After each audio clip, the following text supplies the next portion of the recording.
بسم الله الرحمن الرحيم إذا جاء نصر الله والفتح.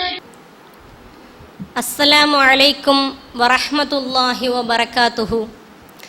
إن الحمد لله نحمده ونستعينه ونستغفره ونعوذ بالله من شرور أنفسنا ومن سيئات أعمالنا. من يهده الله فلا مضل له ومن يضلله فلا هادي له. وأشهد أن لا إله إلا الله وحده لا شريك له وأشهد أن محمدا عبده ورسوله. يا أيها الناس اتقوا ربكم الذي خلقكم من نفس واحدة وخلق منها زوجها وبث منهما رجالا كثيرا ونساء واتقوا الله الذي تساءلون به والأرحام إن الله كان عليكم رقيبا. எல்லாம் வல்ல கண்ணியமிக்க ஏக இறைவனின் நல்லடியார்களே, சகோதரிகளே, நம் அனைவர் மீதும் ஏக இறைவனின் சாந்தியும் சமாதானமும் என்றென்றும் நின்று நிலவட்டுமாக என்று பிரார்த்தித்தவளாக தமிழ்நாடு தௌஹீத் ஜமாத் மாலை நேர மதரசா மாணவிகளுக்கான தர்பியா வகுப்பு இன்று ஆரம்பமாக இருக்கிறது. மதரசாவில் பயிலக்கூடிய மாணவிகளான நாம் பல இபாதத்துகளை குறித்து கற்கிறோம். இபாதத்துகள் என்றால் வணக்க வழிபாடுகளை குறித்து கற்கிறோம். இந்த இபாதத்துகளில் மிக முதன்மையானதாக முக்கியமானதாக ஒரு இபாதத்து இருக்குது. தெரியும் தானே உங்களுக்கு? பல இபாதத்துகளை நம்ம பற்றி படிச்சிருக்கோம். அப்படின்னா என்னென்ன இபாதத்துகள் மார்க்கம் நமக்கு சொல்லுது? சொல்லுங்க பார்ப்போம். என்னென்ன இபாதத்துகள் சொல்லுங்கம்மா. தொழுகை, என்னம்மா? தொழுகை, நோன்பு, வேற ஜக்காத்து கொடுக்கறது, வேற இபாதத்துகள் இருக்கா? ஹஜ்ஜு செய்கிறது, இதெல்லாம் கடமையானது. கடமை இல்லாத இபாதத்துகளும் நிறைய இருக்குது, அப்படிதானே? இந்த மார்க்கம் சொல்லக்கூடிய இபாதத்துகளில் மிக முதன்மையான வணக்கம் தான் எனது தொழுகை. இந்த தொழுகை விஷயத்தில் நாம் எவ்வாறு இருக்கிறோம் என்பதை நாம் சிந்திக்க வேண்டும் என்பதற்காக தான் தொழுகையின் முக்கியத்துவம் என்ற தலைப்பு எனக்கு வழங்கப்பட்டிருக்கிறது. அல்ஹம்துலில்லாஹ். அல்லாஹு தாலா இந்த உலகத்தில் பல விதமான படைப்புகளை படைத்திருக்கிறான், அப்படித்தானே? ஓரறிவு, ஈரறிவு ஜீவராசிகள் முதல் 6 அறிவு கொண்ட மனித சமூகத்தை அல்லாஹ் படைத்திருக்கிறான். நாம இன்னைக்கு இந்த உலகத்துல பார்க்கிறோம், நாம மட்டும்தான் இருக்கிறோமா? மனிதர்களை மட்டும்தான் அல்லாஹ் படைச்சிருக்கானா? இல்ல, சின்ன புழு பூச்சி இனங்கள், தாவரங்கள், விலங்குகள், செடி கொடிகள் எல்லாம் முதற்கொண்டு மனித படைப்புகளை அல்லாஹ் படைச்சிருக்கிறான். அல்லாஹ் நினைச்சிருந்தா நம்மையும் ஒரு விலங்காகவோ அல்லது மரம் செடியாகவோ படைச்சிருக்கலாம். ஆனா அல்லாஹ் நம்ம எப்படி படைச்சிருக்கான்? நம்மை போன்ற ஒரு தாய்க்கும் தந்தைக்கும் பிறந்த ஒரு மனித பிறப்பாக அல்லாஹ் நம்மை படைத்திருக்கிறான்னா அது மிகப்பெரிய ஒரு அருட்கொடை, அப்படிதானே? அல்லாஹ் திருமறை குர்ஆன்ல சொல்லும் போது வமா ஹலக்துல் ஜின்ன வல் இன்ஸ இல்லா லியஅபுதூன், இந்த வசனத்துடைய பொருள் என்னதுமா? அதிகமாக நம்ம கேள்விப்பட்டிருப்போம். வமா ஹலக்துல் ஜின்ன வல் இன்ஸ, நான் ஜின்களையும் மனிதர்களையும் நம்மை வணங்குவதற்காகவே தவிர படைக்கவில்லை. வணங்குவதற்காக தான் படைத்திருக்கிறோம் அல்லாஹ் சொல்லல. என்ன சொல்றான்? முக்கியமான நோக்கமே நம்மை வணங்க வேண்டும். லா லியஅபுதூன், இபாதத்துகள் செய்ய வேண்டும். அல்லாஹ் நம்மை மற்ற எந்த படைப்பாகவும் படைக்காமல் பலவிதமான படைப்புகளுக்கு மத்தியில் நம்மை மனித படைப்பாக தேர்ந்தெடுத்திருக்கிறான் என்று சொன்னால் அதனுடைய முக்கிய காரணமே என்னதான்? தொழுகைய இபாதத்துகளை நாம ஒழுங்கா நிறைவேற்றணும். அந்த இபாதத்துகள் விஷயத்துல இன்னைக்கு நாம எப்படி இருக்கிறோம்? தொழுகையை சரியா நிறைவேற்றுறோமா இல்லையா? அல்ஹம்துலில்லாஹ், நிறைவேற்றோம், அப்படிதானே? நபிகள் நாயகம் ஸல்லல்லாஹு அலைஹி வஸல்லம் அவர்கள் கூறுகிறார்கள், புனியல் இஸ்லாமு அலா ஹம்ஸின், இஸ்லாம் என்பது 5 விஷயங்களின் மீது நிறுவப்பட்டுள்ளது. ஷஹாதத்து அல்லா இலாஹ இல்லல்லாஹ் வ அன்ன முஹம்மது ரசூலுல்லாஹ். முதலாவது இஸ்லாத்தின் தூண்களில் முதலாவது உள்ளது என்னது? ஷஹாதா, கலிமா. அல்லாஹ்வை தவிர வணக்கத்திற்குரியவன் வேறு யாரும் இல்லை, முஹம்மது நபி ஸல்லல்லாஹு அலைஹி வஸல்லம் அவர்கள் அல்லாஹ்வுடைய திருத்தூதராவார்கள். இந்த கலிமாவை சொன்ன மாத்திரத்திலேயே ஒருவன் இந்த கலிமாவை மொழிந்து முஸ்லிமாக ஆகிவிட்டான் என்று சொன்னால் அவனுடைய அடுத்த கடமை எது? இகாமத்துஸ் ஸலா, தொழுகையை நிறைவேற்றுவது. ஒரு வீட்டை நாம எழுப்பணும்னா இன்னைக்கு நம்ம பார்க்கணும் எத்தனை பில்லர் போட்டு எழுப்புறாங்க வீடை. அப்ப வீடுகளை பலமாக இருப்பதற்கு பில்லர் எப்படி முக்கியமோ அதே போன்ற ஒரு பில்லர், ஒரு தூண் என்று சொல்றாங்க இந்த 5 விஷயங்களையும். அதுல முதலாவது உள்ளது ஷஹாதா கலிமா என்று சொன்னால், இரண்டாவது உள்ள தொழுகை. இப்படி நபிகள் நாயகம் ஸல்லல்லாஹு அலைஹி வஸல்லம் ஒருவன் முஸ்லிமாக இருக்கணும் என்று சொன்னாலே அதன் முதலாவது அடிப்படையாக தொழுகையை நமக்கு சொல்லி காட்டுறாங்க. இந்த தொழுகை நம்முடைய சமூகத்துக்கு, நம்முடைய சமுதாயத்துக்கு எப்போ கடமையாக்கப்பட்டது தெரியுமா? தொழுகை எப்ப கடமையாக்கப்பட்டது படிச்சிருக்கீங்களா? இல்லையா? மிஅராஜ் பயணத்தின் போது நபிகள் நாயகம் ஸல்லல்லாஹு அலைஹி வஸல்லம் அவங்களுக்கு தொழுகை கடமையாக்கப்பட தெரியும் தானே? நபிகள் நாயகம் ஸல்லல்லாஹு அலைஹி வஸல்லம் அவர்கள் புராக் என்ற வாகனத்தின் வழியாக விண்ணுலகத்துக்கு அழைத்து செல்லப்படுகிறார்கள். அந்த விண்ணுலக பயணத்தை ஹதீஸ்கள் நமக்கு மிஅராஜ் பயணம் என்று சொல்லி காட்டுது. முதலாவது வானம், இரண்டாவது வானம், மூன்றாவது வானம் என 6 வானங்களையும் கடந்து 7வது வானத்தில் நபிகள் நாயகம் ஸல்லல்லாஹு அலைஹி வஸல்லம் அவர்கள் ஜிப்ரீல் அலைஹிஸ்ஸலாம் அவர்கள் மூலமாக அழைத்து செல்லப்படுகிறார்கள்.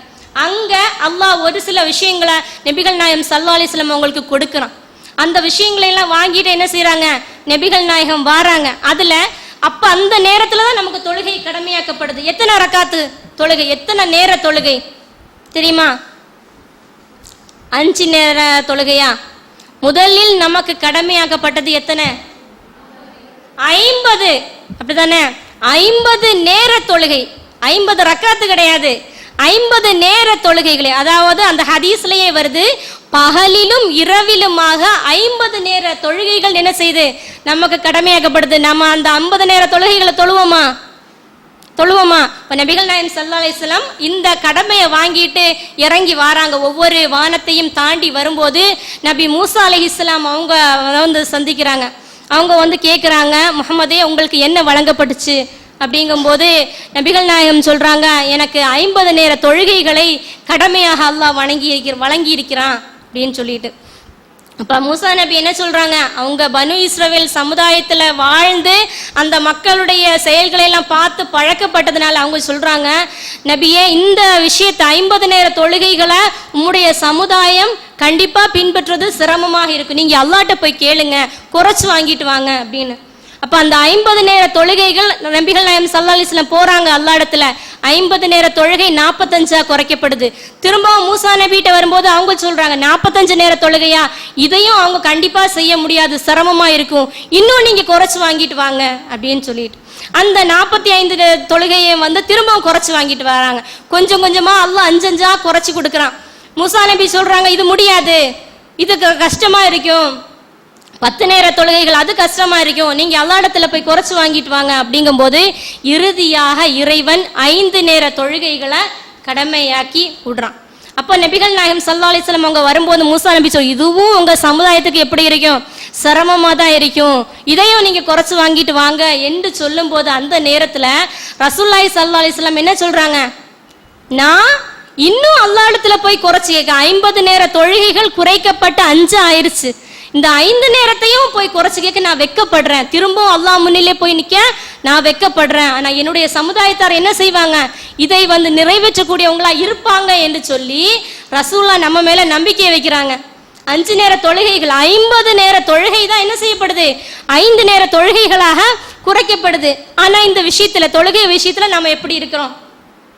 பொடுப்போக்கா இருக்கிறோமா அல்லது ரொம்ப கவனமா தொழுகைகளை நிறைவேற்றக்கூடியவங்களா இருக்கிறோமா? தொழுகைகளை நிறைவேற்றமா?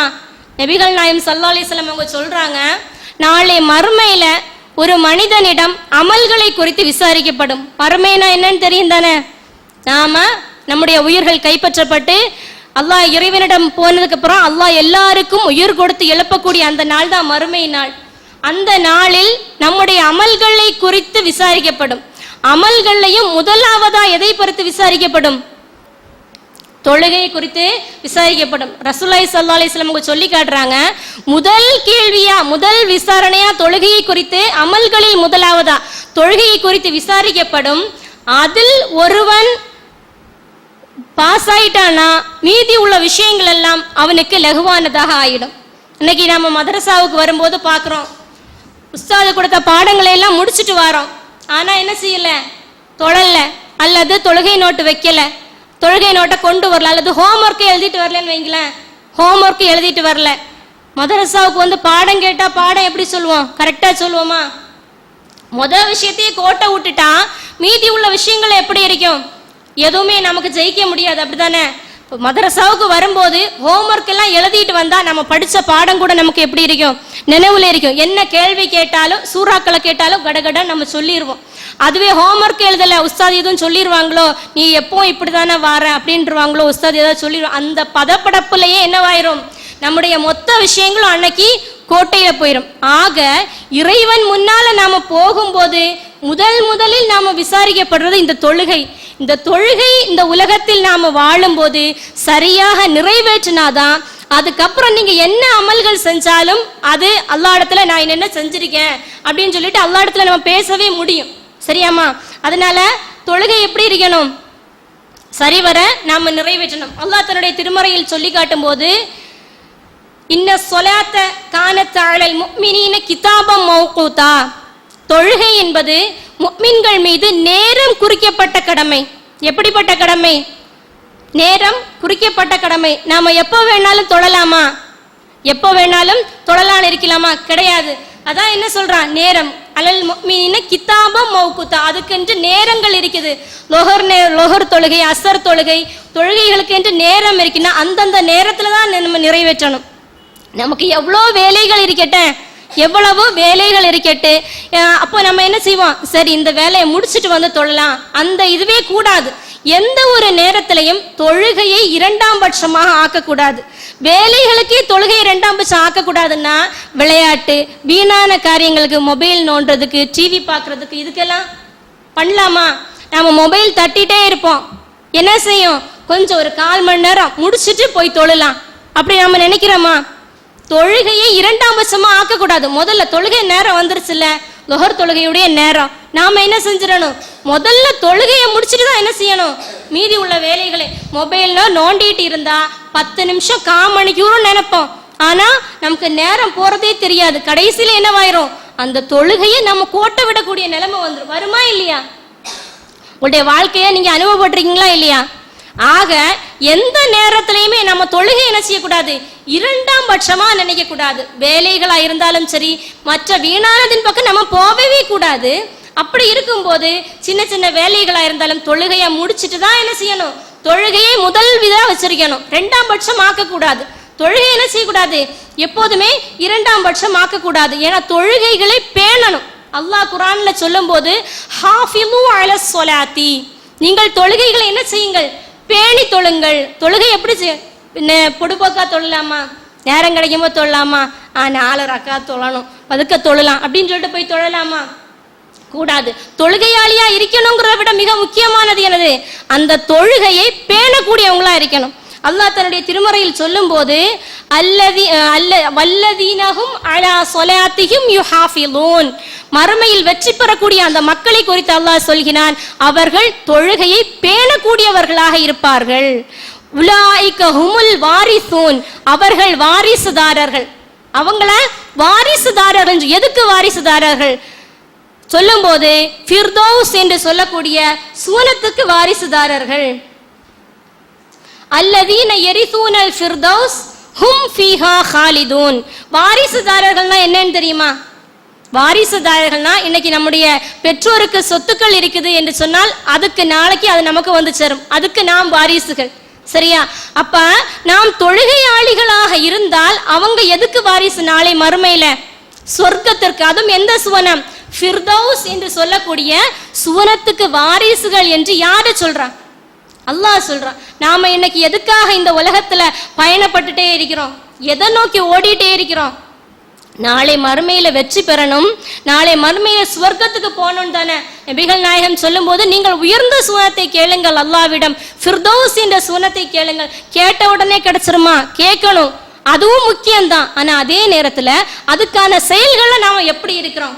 இந்த உலகத்தில் நாம் சரிவர தொழுகையை பேணி தொழக்கூடியவர்களாக இருந்தால் நாளை மறுமையில் ஃபிர்தௌஸ் என்ற சுவனத்திற்கு நாம் வாரிசுதாரர்களாக ஆகலாம். நபிகள் நாயகம் ஸல்லல்லாஹு அலைஹி வஸல்லம் அவங்களுடைய காலத்துல ஒரு சஹாபி வந்து கேட்கிறாங்க, அமல்களில் மிக அல்லாஹ்வுக்கு விருப்பமானது எதுன்னு கேட்கிறாங்க.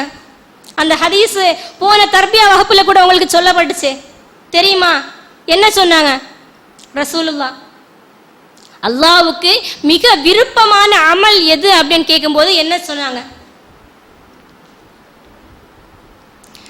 ஒரு மனிதர் நபிகள் நாயகம் ஸல்லல்லாஹு அலைஹி வஸல்லம் அவங்கள்ட்ட வந்து கேட்குறாங்க, ஐயுல் அமலி அஹப்பு இலல்லாஹி, அல்லாஹ்வின் தூதரே அமல்களில், அந்த மனிதர் நிறைய அமல்கள் செய்யக்கூடியவர் தான், இருந்தாலும் அவருக்கு பெஸ்ட் எதுன்னு தெரியணும்.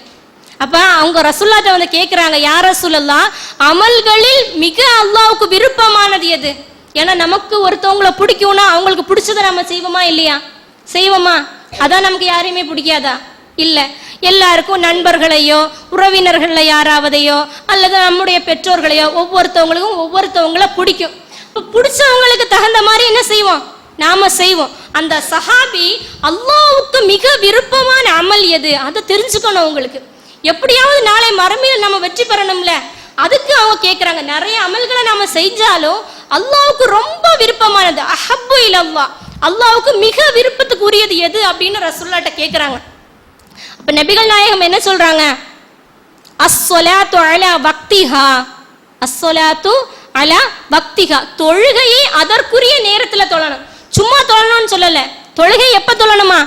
அதற்குரிய நேரத்தில் தொழணும். சும்மா யா ரசூலுல்லாஹ் பிறகு எதுன்னு கேட்கும்போது நபிகள் நாயகம் என்ன சொன்னாங்க? பெற்றோருக்கு பணிவிடை செய்வது, பெற்றோரிடம் நல்ல முறையில் நடந்து கொள்வது. ஆக அல்லாஹ்வுக்கு அமல்களில் மிக பிடித்தமானது தொழுகையை அதனுடைய நேரத்தில் நாம் நிறைவேற்றுவது, அதுக்கு அடுத்தபடியாக பெற்றோருக்கு உபகாரம் செய்வது. இப்படி இஸ்லாம் தொழுகையை நாம சரிவர அதற்குரிய நேரத்தில் பேணி தொழ வேண்டும் என்று நமக்கு சொல்லி காட்டுது. சரியா? அடுத்து நபிகள் நாயகம் ஸல்லல்லாஹு அலைஹி வஸல்லம் அவங்க வந்து மிக அழகான ஒரு உதாரணத்தை நமக்கு சொல்லி காட்டுறாங்க. இந்த தொழுகையை நாம தொழுவதால் நமக்கு என்ன நன்மை கிடைக்குது அப்படின்னு. நபிகள் நாயகம் மக்கள் மத்தியில கேட்கிறாங்க, உங்களில் ஒருவருடைய வீட்டு வாசலுக்கு முன்னால் ஒரு ஆறு ஓடிக்கொண்டிருக்குது, அதில் அந்த மனிதர் தினமும் 5 வேளை குளிக்கிறார் என்று சொன்னால் அவருடைய உடலில் ஏதாவது அழுக்குகள் இருக்குமா அப்படின்னு கேட்குறாங்க. கேட்கும்போது அந்த மக்கள் என்ன சொல்றாங்க? அழுக்கு இருக்குமா? நம்ம ஒரு நாளைக்கு ஒரு தடவை குளிச்சாலே அழுக்கு இருக்காது, அப்ப 5 நேரம் குளிச்சா எந்த விதமான அழுக்குகளும் இருக்காது யா ரசூலுல்லாஹ் என்று சொல்லும்போது ரசூலுல்லாஹ் சொல்றாங்க, இதுதான் தொழுகைக்கு உதாரணம். ஒருவன் தொழுகையாளியாக இருந்தால் அந்த தொழுகை அந்த மனிதனுடைய பாவ கரைகளை எல்லாம் போக்குது. எதை போக்குது? பாவ கரைகள். நாம இன்னைக்கு அதிகமா பாவங்கள் செய்யறோமா இல்லையா? தெரிஞ்சும் செய்வோம், தெரியாமலும் செய்வோம். பாவமே செய்யாத ஒரு மனிதன் இருக்க முடியுமா? ஆதமுடைய மக்களாக நாம் இருக்கிறோம்னு சொன்னா எல்லா மனிதர்களும் ஏதாவது ஒரு விதத்துல தவறுகள் பாவங்களை செய்யக்கூடியவங்க தான். இந்த பாவங்களுக்கு பரிகாரமா இஸ்லாம் என்ன சொல்லி காட்டுது? நீ தொழு. அந்த தொழுகை உனக்கு பாவங்களை அகற்றக்கூடிய ஒரு விஷயமா அமைது அப்படின்னு சொல்லிட்டு இன்னைக்கு நாம பார்க்கிறோம். மற்ற சமுதாய மக்களை எடுத்து பாருங்க, மற்ற மதங்களை எடுத்து பாருங்க. பாவத்துக்கு பரிகாரம் கேட்டா என்ன சொல்லுவாங்க தெரியுமா? அலகு குத்துது. பாவத்துக்கு பரிகாரம் என்னது? அலகு குத்துறது. பூ மிதிக்குதுன்னு சொல்லுவாங்க. பூ மிதிக்குதுன்னா என்னன்னு தெரியுமா? அது பூ கிடையாது, நெருப்பு. நெருப்பு கங்க இங்கேருந்து அங்க வரைக்கும் பாவி போட்டு அதுக்கு மேல நடக்கிறதுக்கு பேர் என்னது? பூ மிதிக்கிறது. மண்டையில தேங்காய் உடைக்கிறது. மற்ற சமுதாய மதங்களை எடுத்து பார்த்தீங்கன்னா பாவங்களுக்கு பரிகாரமா இப்படி கடுமையான விஷயங்களை சொல்லி காட்டுது. மனிதன் இதெல்லாம் தாங்க முடியுமா? மண்டையில தேங்காய் உடைக்கிறது, தீயில நடந்து போறதெல்லாம் நம்ம தாங்க முடியுமா? இத பாவங்களுக்கு பரிகாரமா சொல்லும் போது அற்புத மார்க்கமான இஸ்லாம் நமக்கு பாவத்துக்கு பரிகாரமா என்ன சொல்லுது? தொழுகை. தொழுகை உனக்கு என்ன கஷ்டமாட்டா இருக்குது? 5 நேரம் தொழுகைகளை அல்லாஹ் கடமை ஆக்கிட்டான். அந்த தொழுகைகளை குனிஞ்சு நிமிர்ந்து தொழுறது உனக்கு என்ன கஷ்டமாவா இருக்குது? மாறா நம்முடைய உடலுக்கும் என்னது? நல்லது. தொழுகையை நிறைவேற்றுவது என்னது? நம்முடைய உடலுக்கும் நல்லது, பாவங்களுக்கு பரிகாரமாகவும் அமைஞ்சிருது. ஒரே விஷயத்துல என்னது? பல நன்மைகளை நம்ம பெற்றுலாம். நபிகள் நாயகம் ஸல்லல்லாஹு அலைஹி வஸல்லம் அவங்களுடைய காலத்துல ஒரு மனிதர் வந்து கேட்குறாங்க, யா ரசூலல்லாஹ், நான் பாவத்திற்குரிய ஒரு விஷயத்தை செஞ்சுட்டேன், நீங்க எனக்கு தண்டனை நிறைவேற்றுங்க அப்படின்னு கேட்கும்போது ரசூலுல்லாஹ் சொல்றாங்க, நீங்க போங்க அப்படின்னு சொல்றாங்க. அந்த மனிதர் இருக்கிறாங்க. உடனே தொழுகைக்கான நேரம் வருது, பாங்கு சொல்லப்பட்டு இக்காமத் சொல்லப்பட்டு அந்த மனிதர் உது செஞ்சு தொழுகையை நிறைவேற்றுறாங்க. திரும்ப அந்த மனிதர் வராங்க, யா ரசூலல்லாஹ், நான் ஒரு பாவம் தண்டனைக்குரிய தவறு ஒன்று செஞ்சுட்டேன், எனக்கு தண்டனை கொடுங்க அப்படின்னு கேட்கும்போது அந்த ரசூலுல்லாஹி ஸல்லல்லாஹு அலைஹி வஸல்லம் அந்த மனிதரிடம் கேட்குறாங்க, நீங்க உது செஞ்சீங்களா? ஆமா யா ரசூலல்லாஹ். தொழுதீங்களா? ஆமா யா ரசூலல்லாஹ். அந்த தொழுகையின் மூலமாக அல்லாஹ் உங்களுடைய பாவத்தை மன்னித்து விட்டான் என்று சொல்லி அந்த மனிதரின் பாவங்கள் மன்னிக்கப்பட தொழுகை ஒரு காரணம். நம்முடைய பாவங்கள் மன்னிக்கப்படுமா இல்லையா? நாம தொழுகையாளிகளாக இருந்தா நம்முடைய பாவங்கள் நாளைக்கு மன்னிக்கப்படுமா இல்லையா? ஐவேளை தொழுகைகள் நமக்கு கடமையாக்கப்படுகிறது என்று சொன்னால் ஏனோ தானோன்னு தொழக்கூடாது. தொழுகையை பேணி அதற்குரிய நேரத்தில் நிறைவேற்றக்கூடியவங்களா இருக்கணும். நபிகள் நாயகம் ஸல்லல்லாஹு அலைஹி வஸல்லம் சொல்றாங்க, யார் ஐவேளை தொழுகையினை முறைப்படி நிறைவேற்றி வருகிறாரோ அவருக்கு அந்த தொழுகை பேர் ஒளியாக, வழிகாட்டியாக, வெற்றியாக, மறுமையில் எப்படி இருக்குமாம்? தொழுகை மாபெரும் வெற்றியாக இருக்கும். இப்ப ஒரு விஷயத்தை நீங்க செய்யறதுனால இன்னென்ன நன்மைகள் கிடைக்கும்னு சொல்லி மட்டும் காட்டல, ரசூல் அடுத்து சொல்றாங்க, ஒருவேளை நீங்கள் அந்த தொழுகையை சரியாக நிறைவேற்றவில்லை என்று சொன்னால் நாளைக்கு அந்த மனிதனுக்கு மறுமையில் எப்படி இருக்காதாம்? வெற்றி இருக்காது, ஒளி இருக்காது, எதுவுமே இருக்காது. மாறாக அந்த மனிதன் 3 பேரோடு 4 பேரையும் சொல்லி காட்டுறாங்க இன்னொரு ஹதீஸ்ல, எழுப்பப்படுவான். நபிகள் நாயகம் சொல்றாங்க, தொழுகையாளியாக இல்லாவிட்டால் நாளை மறுமையில் ஃபிரௌன், காரூன், ஹாமான், உபய் இப்னு கலஃப் போன்ற கொடியவர்களோடு நாளை மறுமையில் எழுப்பப்படுவோம். யாரு எழுப்பப்படுவாங்க? தொழுகையை நிறைவேற்றாதவங்க. இவங்க எல்லாம் யாரு? ஃபிரௌன் யாருமா? ஃபிரௌன் கொடுங்கோல் மன்னனாக இருந்தான். இந்த ஃபிரௌன், காரூன், ஹாமான் இந்த 3 பேருமே நபி மூசா அலைஹிஸ்ஸலாம் அவங்களுடைய காலத்தில் இருந்தவங்க. ஃபிரௌனை பத்தி நாம நிறைய செய்திகளை கேள்விப்பட்டிருப்போம். அவன் என்ன செஞ்சான்? ஒரு ஆண் குழந்தையின் மூலமா தனக்கு தீங்கு வரப்போகுதுங்கிறத கேள்விப்பட்டு தன்னுடைய சமூகத்தில் இருந்த ஆண் குழந்தைகளை எல்லாம் என்ன செஞ்சான்? கொன்னுட்டான். எல்லா ஆண் குழந்தைகளையும் கொலை செஞ்சான். எவ்வளவு பெரிய தவறு அது! அப்படி செய்யலாமா? எத்தனை குழந்தைகளை கொண்டிருப்பான். அந்த சூழ்ச்சிக்கு இடையிலும் அல்லாஹ் என்ன செஞ்சான்? தந்திரமா நபி மூசா அலைஹிஸ்ஸலாம் அந்த ஆண் குழந்தையை மட்டும் காப்பாற்றி அவங்கள நபியாகவும் ஆக்கினான்.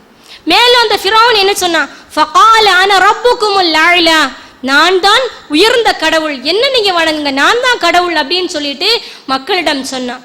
இப்படி மூசா அலைஹிஸ்ஸலாம் அவங்களுடைய காலத்துல கொடுங்கோல் மன்னனாக இறைவன் என்ற இறைவனுடைய நினைவே இல்லாம தான் கடவுள், என்னதான் நீங்க வணங்கணும்னு அகம்பாவத்தோடு இருந்த ஒரு அரசனாக ஃபிரௌன் இருந்தான். லாஸ்ட் அவனுடைய இறுதி நேரம் எப்படி முடிஞ்சது தெரியும் தானே? மூசா நபி அலைஹிஸ்ஸலாம் அவங்களும் அவங்களோட நம்பிக்கை கொண்ட மக்களும் கடல் 2ஆக பிளக்கப்பட்டு காப்பாற்றப்பட்டார்கள். ஃபிரௌனும் அவனுடைய படையினரும் கடலிலே முங்கி இறந்தார்கள். இன்னைக்கு வரைக்கும் அந்த ஃபிரௌனுடைய உடலை அல்லாஹ் அனைத்து மக்களுக்கும் ஒரு அத்தாட்சியாக வைத்திருக்கிறார். இப்படி ஒரு கொடுங்கோலன் தான் யார்? ஃபிரௌன். நாளைக்கு மறுமையில இவனுக்கு என்ன சொர்க்கமா கிடைக்க போகுது? சொர்க்கம் கிடைக்குமா?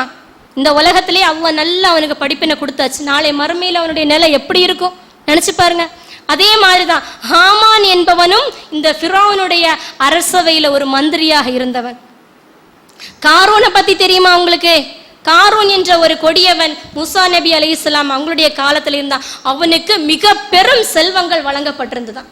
அவனுடைய அந்த கருவூலத்தின் சாவியை ஒரு கூட்டமே சேர்ந்து தூக்கினாலும் என்ன செய்ய முடியாதான்? தூக்க முடியாது. அந்த அளவுக்கு வெயிட்டா இருந்தான். ஆனா அவனுக்கு அகம்பாவம் தலைக்கேறி இருந்தது. அவனுக்கு அகம்பாவம். அல்லாஹ் சொல்லும் போது அவனையும் அவனுடைய வீட்டையும் அவனுடைய மொத்த விஷயத்தையுமே மண்ணோடு மண்ணாக நான் புதைக்க செய்தேன். இப்படி ஒரு தண்டனை இந்த உலகத்துல அவனுக்கு கொடுக்கப்பட்டது. இவன் நாளைக்கு மறுமையில சொர்க்கத்திலேயா போவான்? சொர்க்கத்துல போவானா? அதே மாதிரி உபய் இப்னு கலஃப் யாருன்னு கேட்டா நபிகள் நாயகம் ஸல்லல்லாஹு அலைஹி வஸல்லம் அவங்களுடைய காலத்தில் குறைஷிகளில் ஒருவனாக இருந்தான். ரசூலுல்லாஹ் இஸ்லாத்தை சொன்ன போது அவங்களுக்கு அதிகமான தொல்லைகளை கொடுத்தான். பல குறைஷிகள் கொடுத்தாங்க. அதுல முக்கிய புள்ளியில இவனும் ஒருத்தன்.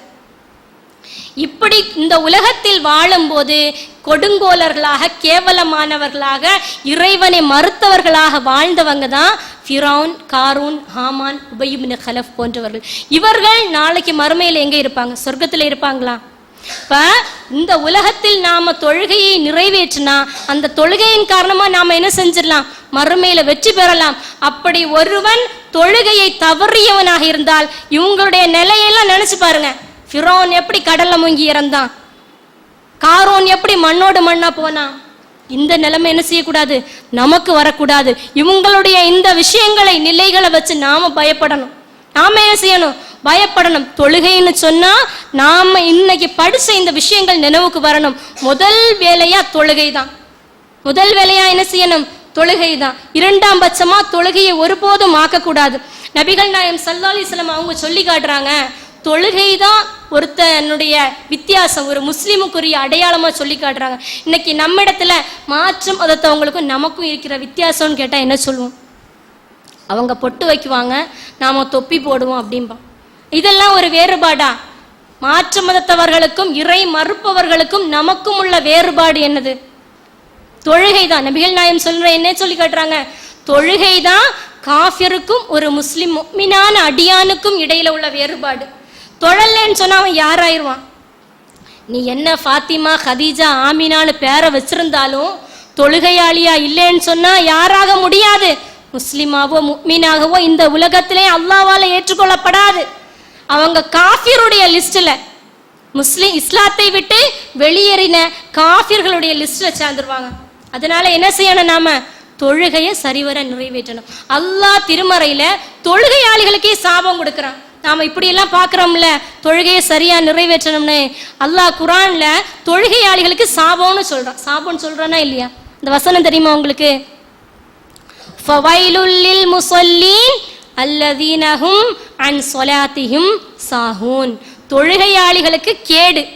எப்படிப்பட்ட தொழுகையாளிகளுக்கு கேடு? தன்னுடைய தொழுகையில் கவனமற்று தொழக்கூடிய தொழுகையாளிகளுக்கு. தொழுகையில நம்முடைய கவனம் எப்படி இருக்கணும்? தொழுகையில கவனம் இருக்கணுமா? மற்ற விஷயங்கள கவனம் இருக்கணுமா? தொழும்போது சிரிப்பீங்களா? அங்கங்க நடக்கக்கூடிய விஷயங்களை எல்லாம் கவனிப்பீங்களா? தொழுகையில நம்முடைய முழு கவனமும் எங்க இருக்கணும்? தொழுகையில இருக்கணும். சில மக்கள் என்ன செய்யறாங்க? தொழுவாங்க, நல்ல இபாதத்தான மக்களை மாதிரி தான் தொழுவாங்க. அப்படியே பயபக்தியோட நின்று ஓதுதும் எடுக்குதும் சுஜூது செய்கிறது எல்லாம். ஆனா அந்த உண்மையான அவனுடைய மனநிலையை பார்த்தீங்கன்னா மற்றவங்க நம்மளை பார்க்குறாங்க, அடுத்தவன் பார்க்குறான்னு நாம் அமல் செஞ்சா தொழுகை மட்டும் கிடையாது. நாளை மறுமையில அல்லாஹ்விடத்துல நான் இன்னென்ன அமல்கள் செஞ்சேன்னு எடுத்து காட்டும் போது அல்லாஹ் என்ன சொல்வான்? நீ எல்லாம் செஞ்ச சரிதான், ஆனா எதுக்காக செஞ்ச? நீ என்னுடைய உள்ளச்சத்தோடு தொழுதாயா, பிறர் பார்க்க வேணுங்கிறதுக்காக செஞ்சாயா? தொழுகை உட்பட என்ன அமல்களை நீங்க செஞ்சாலும் சரி, பிறர் பார்க்க வேண்டும் என்கிறதுக்காக, மற்றவங்க பார்க்குறாங்கிறது நம்மளை மெச்சணுங்கிறதுக்காக 5 நேரம் தொழுகை நோட்டில் எல்லாத்துக்கும் டிக் போட்டு டைம் போட்டுட்டு வாரீங்க. உஸ்தாது சொல்லணும், இவ நல்ல பிள்ளை, இவளை பார்த்தி, ஆமினாவை பார்த்தி 5 நேரமும் தொழுதுட்டு வாரா. உடனே நமக்கு அப்படியே கெத்தா இருக்கும். இந்த கெத்துக்காக இந்த உலகத்துல உஸ்தாது நம்மளை நிறுத்தி இந்த 5 நேரம் தொழக்கூடிய பிள்ளை என்று மற்ற பிள்ளைகள் மத்தியில நமக்கு பேரு கிடைக்கணும் நீங்க தொழுதீங்கன்னாலோ, அல்லது வீடுகளில் நீங்க தொழும்போது மற்றவங்க நம்மளை இபாது, நல்ல ஒழுக்கமான புள்ள, என்ன இபாதத்தா தொழுறா பாரு அப்படிங்கிற எண்ணம் உங்களுக்குள் இருக்கவே கூடாது. அப்படிப்பட்ட ஒரு எண்ணத்தோட நீ தொழுகை உட்பட என்ன அமல் செஞ்சாலும் நாளை மறுமையில என்ன செய்யப்படாது? ஏற்றுக்கொள்ளப்படாது. அல்லாஹ் சொல்லிடுவான், நீ என்ன நினைச்சு இந்த செயல்களை எல்லாம் செஞ்சியோ அதுக்கான அமல் உனக்கு உலகத்திலே கிடைச்சிருச்சு, நல்ல பேரு கிடைச்சிருச்சு, நல்ல இபாதத்து, நல்ல வணக்கசாலி என்ற பெயர் உனக்கு உலகத்திலே கிடைச்சிருச்சு. அதற்கு மறுமையில் எந்த விதமான நன்மையும் கிடைக்காது. இப்ப உள்ளத்துல என்ன நம்பிக்கை இருக்கணும் நமக்கு? அல்லாஹ் நம்மை பார்த்து கொண்டிருக்கிறோம். இஹ்சான்னா என்னது? அல்லாஹ்வை பார்க்க முடியாது, நாம என்ன செய்ய முடியாது? அல்லாஹ்வை பார்க்க முடியாது. ஆனா அல்லாஹ் நம்மை பார்க்கிறான் என்ற அந்த எண்ணத்தோடு நாம தொழுகையை அமைத்து கொண்டோம் என்றால் நாளை மறுமையில நாம வெற்றி பெற்றலாம். நாளை மறுமையில வெற்றி பெறலாம். நபிகள் நாயகம் ஸல்லல்லாஹு அலைஹி வஸல்லம் அவங்க வந்து சொல்லி காட்டுறாங்க, இந்த தொழுகை தான் உனக்கு நாளை மறுமையில் வெற்றியை தரக்கூடிய ஒன்றாக இருக்குது. இப்ப இந்த அளவுக்கு தொழுகையை குறித்து நம்மிடம் எச்சரிக்கப்படுது அப்படின்னு சொன்னா, இதெல்லாம் நமக்கு தொழுகைய ரொம்ப உறுதியா கடைபிடிக்கணும்னு சொல்லி காட்டுதா? சரியா இருக்கிறோமா? சரி, நமக்கு இஸ்லாமிய மார்க்கத்தை நபிகள் நாயகம் ஸல்லல்லாஹு அலைஹி வஸல்லம் அவங்களிடம் இருந்து கற்று தந்தார்களே. யாரு கற்று தந்தாங்க? ரசூலுல்லாஹ்ட்டேந்து இந்த விஷயங்களை எல்லாம் நமக்கு கற்று தந்தவங்க யாரு? சஹாபாக்கள். அந்த சஹாபாக்கள் இந்த தொழுகை விஷயத்துல எப்படி இருந்தாங்க பார்க்கணுமா வேண்டாமா? நபிகள் நாயகம் ஸல்லல்லாஹு அலைஹி வஸல்லம் அவங்க ஒரு சமயத்துல 10 பேர் கொண்ட ஒரு குழுவை அனுப்பி வைக்கிறாங்க. 10 பேர் கொண்ட குழு சஹாபாக்கள் தான் அவங்க போய்கொண்டு இருக்கும்போது நடந்து போறாங்க, பயணப்பட்டு போறாங்க. போகும்போது எதிரிகளால் சுற்றி வளைக்கப்படுகிறாங்க. எதிரிகள் சுற்றி வளைத்து எல்லாரையும் கொல்லுறாங்க. அந்த இடத்துல 8 பேர் இறந்து போறாங்க. 8 சஹாபாக்கள் மரணித்து விடுறாங்க. 2 பேரை கைதிகளா பிடிச்சிடுறாங்க. கைதிகளா பிடிச்சு அவங்கள கொண்டு போய் சந்தைக்கு கொண்டு போய் விற்கிறாங்க. அந்த 2 பேரை என்ன செய்யறாங்க? சந்தைக்கு கொண்டு போய் விற்கிறாங்க. அந்த 2 பேர்ல ஹுபைப் என்று சொல்லக்கூடிய நபித்தோழரும் ஒருவர். இந்த 2 பேரையும் சந்தைக்கு கொண்டு போய் விற்கும் போது பனு ஹாரிஸ் என்ற கூட்டத்தை சேர்ந்தவங்க ஹுபைப் ரலியல்லாஹு அன்ஹு அவங்கள விலைக்கு வாங்குறாங்க. இவங்க விலைக்கு வாங்குறதுக்கு ஒரு உள்காரணம் இருக்குது. எதுக்குன்னா, இதுக்கு முன்னால் நடந்த முதல் போர், இஸ்லாமிய வரலாற்றில் மிகப்பெரிய முதல் போர் எதுமா? பத்ரு போர். அந்த பத்ரு போரின் போது இந்த ஹுபைப் ரலியல்லாஹு அன்ஹு என்ன செய்யறாங்க? அந்த பனு ஹாரிஸ் கூட்டத்தினுடைய தலைவனை கொன்னுடுறாங்க. அவங்க இஸ்லாம் அல்லாதவங்களா இருக்கிறாங்க, ஏக இறைவனை மறுக்கக்கூடிய கூட்டமா இருக்குது. அவங்கள கொல்றாங்க. அந்த தலைவனை, நம்முடைய கூட்டத்தை தலைவனை கொன்னுட்டாங்கிறதுக்காக தான் ஹுபைப் ரலியல்லாஹு அன்ஹுவை கொடுமைப்படுத்தணும், சித்திரவதை செய்யணும்னு அந்த மக்கள் விலைக்கு வாங்குறாங்க. விலைக்கு வாங்கி அவங்களுக்கு நிறைய துன்பங்கள் இழைக்கப்படுது. சிறையில ரொம்ப நாள் இருக்கிறாங்க. அதுக்கப்புறம் வீதியில இழுத்துட்டு வராங்க. வீதியில இழுத்துட்டு மரண மேடை அவங்கள காத்திருக்குது, தூக்கில போட போறாங்க. அந்த நேரத்துல நடந்த அந்த சம்பவம் தான் நமக்கு மிகப்பெரிய ஒரு இன்ஸ்பிரேஷன்.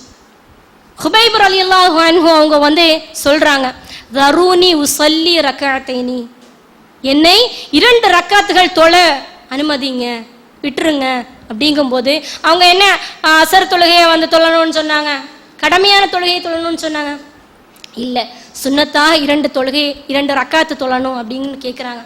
கேட்டுட்டு அனுமதி வழங்கப்பட்ட உடனே அவங்க விரைவாக தொழுறாங்க, ஃபாஸ்டாக தொழுறாங்க. 2 ரக்காத்து தொழுது முடிச்சுட்டு கர்ஜித்தவங்களா நிற்கிறாங்க. அந்த மக்களிடம் சொல்றாங்க, எதிரிகள் ஃபுல்லா யார் நிற்கிறா? எதிரிகள் சூழ்ந்திருக்க இன்னும் ஒரு சில நொடிகளில் நமக்கு மரணம் நிகழப்போகுது. இன்னும் ஒரு சில நொடிகளில் மரணம் நிகழப்போகுது.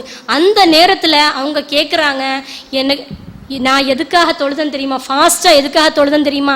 நீங்க யாரும் இவன் மரணத்தை கண்டு பயந்துதான் ரொம்ப நீட்டி தொழுறான்னு சொல்லக்கூடாது, அப்படிங்கிறதுக்காக தான் நான் விரைவாக 2 ரக்காத்தை தொழுது முடித்தேன் என்று அந்த நபித்தோழர் சொல்றாங்க. எதுக்கு இவங்க மரண நேரத்தில் தொழுதாங்க? எதுக்கு தொழுதாங்க? வேற ஏதாவது பண்ணியிருக்கலாமே, என்னுடைய குடும்பத்தை எனக்கு பார்க்கணும், என்னுடைய மனைவி பிள்ளைகளை எனக்கு பார்க்கணும், ஏதாவது சொல்லியிருக்கலாமே. ஆனா அந்த மரணம் காத்திருக்கும் அந்த நேரத்தில் அவங்க தொழுகையை கேட்டாங்க. எதுக்கு கேட்டாங்க? நான் என்னுடைய இறைவனை சந்திக்கும் போது பயந்தவனாக, பணிந்தவனாக, தொழுகையாளியாக இருக்கும் நிலையில் என்னுடைய உயிர் கைப்பற்றப்படணும், அப்படிங்கிறதுக்காக தான் அவங்க என்ன செய்யறாங்க? ஹுபைப் ரலியல்லாஹு அன்ஹு மரணிக்கக்கூடிய அந்த நேரத்தில் 2 ரக்காத் தொழுகையை தொழ சொல்லி கேட்கிறாங்க. அதே மாதிரி நபிகள் நாயகம் ஸல்லல்லாஹு அலைஹி வஸல்லம் அவங்களுடைய நிலையை எடுத்து பாருங்க. ரசூலுல்லாஹ் என்ன செய்யறாங்க? இரவு தொழுகையை அதிக நேரம் நின்று தொழக்கூடியவங்களா இருக்கிறாங்க. இப்போ ஆயிஷா நாயகி கேட்குறாங்க, யா ரசூலுல்லாஹ் லக்கத் கஃபரல்லாஹு மா தகத்தம மின் தம்பிக வ மா தஅக்கர், அல்லாஹ் உங்களுடைய முந்திய பிந்திய பாவங்களை எல்லாம் மன்னிச்சிட்டானே, உங்களுடைய கால்கள் வீங்கும் அளவுக்கு நீங்க இப்படி நின்று தொழணுமா அப்படின்னு கேட்கும்போது ரசூலுல்லாஹ் என்ன சொல்றாங்க அந்த இடத்துல? லவுலா நகூன அப்தன் ஷக்கூரா, நான் இறைவனுக்கு நன்றி உள்ள அடியானாக இருக்க வேண்டாமா? ரசூலுல்லாஹ்வுடைய பாவங்கள் மன்னிக்கப்பட்டுடுச்சு, முந்திய பாவங்களும் பிந்திய பாவங்களும். சொர்க்கத்தினுடைய தலைவர் என்று நன்மாராயம் கூறப்பட்ட நபிகள் நாயகம் ஸல்லல்லாஹு அலைஹி வஸல்லம் அவங்க தன்னுடைய கால்கள் வீங்கும் அளவுக்கு நின்று தொழுதிருக்கிறார்கள்னா நம்முடைய நிலை எனக்கு என்ன? நம்முடைய பாவங்கள் என்ன மன்னிக்கப்பட்டுடுச்சா? இல்ல. இந்த தொழுகையின் மூலமா அல்லாஹ் நம்மளை மன்னிச்சாதான் உண்டு. நம்மளுடைய பாவங்கள் மன்னிக்கப்பட்டுருச்சுன்னு எங்க இருந்தாவது தகவல் வந்ததா? ரசூலுல்லாஹ் தன்னுடைய கால்கள் வீங்கும் அளவுக்கு, ரசூலுல்லாஹ் ஆரோக்கியமா இருக்கும் போதா இப்படின்னா, அவங்களுடைய மரண நேரத்திலும் கூட, அவங்க மயக்கமடைந்து விழக்கூடிய நேரத்திலும் கூட, மக்கள் தொழுதுட்டாங்களா, மயங்கி மயங்கி விழுந்து எழும்புறாங்க. எழும்பும் போது மக்கள் தொழுதுட்டாங்களா? தன்னுடைய மரணத்திற்கு சில நாட்களுக்கு முன்ன அந்த நேரத்திலும் கூட, ரசூலுல்லாவுடைய மரண நேரத்திலும் கூட மக்கள் தொழுதுட்டாங்களா அப்படின்னு சொல்லி கேட்கிறாங்க. அவங்களுடைய கால்கள் தரையில் இழுபட இரு சஹாபாக்களுக்கு நடுவில் கோடிட்டவார் தரையில கால் சீச்சிட்டே போகுது. ரசூலுல்லா போய் அந்த நேரத்துல போய் உட்கார்ந்து தொழுறாங்க. நம்முடைய நிலை என்ன? நாம எனக்கு கொஞ்சம் உடம்பு சரியில்லை, எனக்கு தலை வலிக்குதுமா, காய்ச்சல் வர மாதிரி இருக்குது, போய் சுருண்டு அந்த நேரம் தொலை சொல்லுவாங்க, என்ன செய்வான்? சுருண்டு படுத்துக்குவான். இருக்குதா இல்லையா இன்னைக்கு? ஆனா ரசூலுல்லா போய் தொழுறாங்க. தொழக்கூடிய நேரத்துல அவங்களுடைய நிலை எப்படி இருக்குது? கால்கள் தரையில கோடிட்டுட்டே சீச்சிட்டே போய் உட்கார்ந்து தொழுறாங்க. இப்படி நமக்கு பாடம் எடுத்திருக்காங்க. நம்முடைய நபிகள் நாயகம் ஸல்லல்லாஹு அலைஹி வஸல்லம் அவங்களும் அவர்களை பின்பற்றி வாழ்ந்த சத்திய சஹாபாக்களும் தொழுகையை சரிவர நிறைவேற்றக்கூடியவர்களாக இருந்தார்கள். நாமும் தொழுகையை நிறைவேற்றக்கூடியவர்களாக இருந்தால்தான் ஃபிர்தௌஸ் என்ற சுவனத்திற்கு நாம் வாரிசுதாரர்களாக ஆக முடியும். நாளை மறுமையில் நரகவாசிகள் கூக்குரலிடுவார்கள். அவங்களிடம் கேட்கப்படும், மா ஸலககும் ஃபீ ஸக்கர், உங்களை இந்த சக்கர் என்று சொல்லக்கூடிய நரகத்தில் நுழைவித்தது எது என்று கேட்கும்போது அவங்க என்ன சொல்லுவாங்க? நாங்கள் ஷிர்க் வச்சோம், இண வச்சோம், அல்லது வேற ஏதாவது செஞ்சோம் அப்படின்னா சொல்லுவாங்க. என்ன சொல்லுவாங்க? சக்கர் என்ற அந்த கொடிய நரகத்தில் விழுவதற்கு காரணம் அவங்க என்ன சொல்லுவாங்க? காலு லம் நக்கு மினல் முஸல்லீன். முதல் காரணம் என்னது? லம் நக்கு மினல் முஸல்லீன். தொழக்கூடிய மக்களாக இருந்தார்களே அவர்களில் ஒருவராக நான் இருக்கவில்லை, தொழக்கூடியவனாக இருக்கவில்லை. அதனால் அவனுடைய நிலை என்னது? நாளை மறுமையில் சக்கரை என்று சொல்லக்கூடிய நரகம். நபிகள் நாயகம் ஸல்லல்லாஹு அலைஹி வஸல்லம் தான் கண்ட ஒரு கனவை பற்றி நமக்கு சொல்றாங்க. தொழுகை நமக்கு மறுமையில் எப்படி வெற்றியாகவும், தர்க்கு ஸலா தொழுகையை விடுவது நமக்கு நாளை மறுமையில் எப்படி நஷ்டத்தையும் பெற்றுத்தரும் ஒரு அழகான கனவின் மூலமா நமக்கு விளக்குறாங்க. ரசூல்லா சொல்றாங்க, 2 வானவர்கள் என்னை அழைச்சிட்டு போறாங்க. நாங்க நடந்து போய்கொண்டிருக்கிறோம். அந்த நேரத்தில் ஒரு ஆற்றின் பக்கம் வருகிறோம். ஆற்றின் பக்கம் அந்த ஆறு எப்படி இருக்கிறது? இரத்த ஆறாக இருக்கிறது. ஆறு எப்படி இருக்குதுமா? நாம பார்க்கக்கூடிய ஆறுகள் எல்லாம் தண்ணீர் ஆறு. இது எப்படி ஆறு? இரத்த ஆறில் ஒருவன் நீந்தி கொண்டிருக்கிறான். இரத்த ஆறில் ஒருவன் நீந்தி கொண்டிருக்கிறான். கரையில் ஒருவன் கற்களோடு நிற்கிறான்.